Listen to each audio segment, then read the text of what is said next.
So here is your first look at a retail and fake pair of the Nike Air Jordan 4 Craft.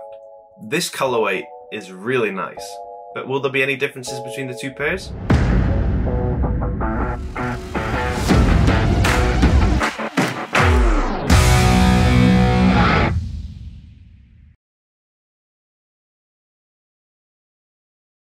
Hello and welcome back to the channel. Today I've got another comparison video for you between two pairs of Nike Air Jordan 4 Crafts. This pair was pretty hyped when it came out, dropped a little bit, but I still think the quality and colorway is really nice. So let's get straight into the comparison. So we'll start with the two boxes, and the retail one's here on my right, the fake one's on my left, and this is a comparison to show you what the differences are and what you should look for if you're trying to purchase a retail pair.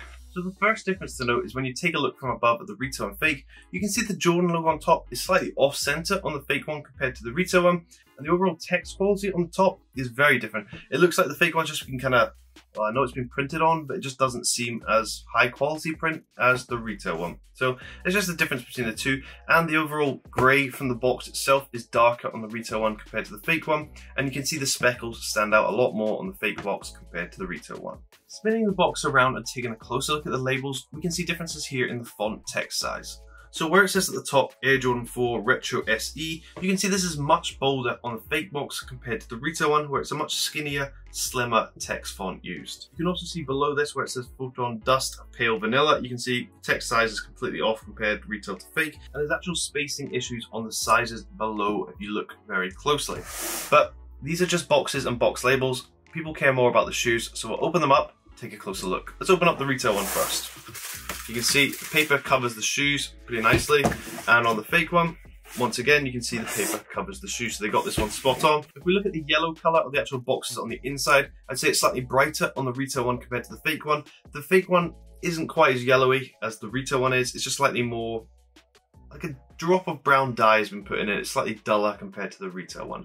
But we'll take out the shoes and compare them side by side. So here is your first look at a retail and fake pair of the Nike Air Jordan 4 Craft.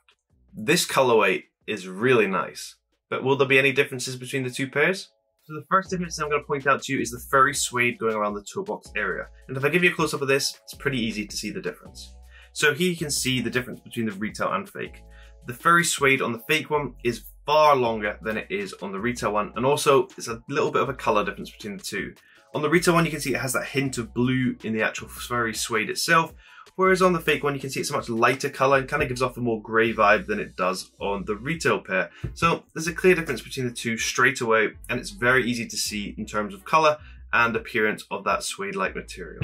If you look above the leather part of this toe box, you'll see you come to this kind of grid-like pattern where normally on Jordan 4, there'd be a cage-like material. This cage-like material isn't here on this one. However, the actual grid-like pattern from the cage material is still there, and this is far more visible on the retail one compared to the fake one. So from the close-up, you can see that the retail one has clear grid lines in between all the suede-like patches, whereas on the fake one, you can see it's very messy, and it's actually quite hard to see the grid lines in this pair. So there's a clear difference between the retail and fake in terms of the grid lines. Spinning the shoe around to the side, you'll see it has this kind of rectangle-like patch here of suede material. Just like on the toe box area, this is a much longer suede on the fake one compared to the retail one. So clear differences all over the shoe so far. So both of these were dead stock, haven't touched them, haven't done anything since opening the box. These ones came pre-laced like this. This is the fake pair, so you can see at the top part there, it's pre-laced in a loop. Whereas on the retail one, it's pre-laced just like any normal Jordan 4. So there's a difference in the pre-lacing, so just look for that if you have a dead stock pair in hand. So if we take a look underneath the tongue, just like on any Jordan 4, it has an Air Jordan tag on the underneath of the tongue. Comparing these side by side, we can see a clear color difference between the two pairs. I would say it's a darker yellow on the retail pair compared to the fake one, and also has a slightly more almost glossy appearance to it. It's like shine to it on the retail one compared to the fake one, which just looks a little bit plain and washed out. So there's a difference between the retail and fake here. Spinning the shoes around to the back and taking a look at this back heel tab, if we look above the Jordan logo and look at the stitching going around here, you can see there's a color difference between the retail and fake. So the retail one, you can see the stitching kind of matches that back heel tab and kind of blends in a little bit, whereas on the fake one, you can see it stands out a lot more. So they've used a lighter stitching here, which doesn't really match the back heel tab, and it's quite easy to see a contrasting difference in color. So if you hold the shoes side by side and show them comparison, you can see there is a slight shape difference between the two. I think this is just because the materials have been cut a little bit differently, so the shape is a little bit off on the fake one compared to the retail one. It would be hard to see on foot, but side by side you can clearly see a shape difference between the two pairs. So now we'll take a look inside the shoes. So the retail one comes with shoe paper on the inside. The fake one also comes with shoe paper on the inside, and they're relatively close, to be fair. I would say the fake one is slightly more laminated paper, a little bit stiffer compared to the retail one, which is just a soft normal paper. And now to take out the insole, let's take out the fake one, and we'll take out the retail one. We can see differences here once again. So the retail one on the top, this material is slightly lighter color than the fake one, and if we spin them upside down, we can see where it says Dream Cell. Easier to read on the retail one compared to the fake one, and this is just a telltale sign between the two pairs. If we look at the outer side of the shoe and look at this kind of grid-like pattern once again, there should be a cage here on most Jordan 4s, but on this pair there isn't. And if we compare the materials side by side, we can see that the retail one once again has a more blue hint to it than the fake one.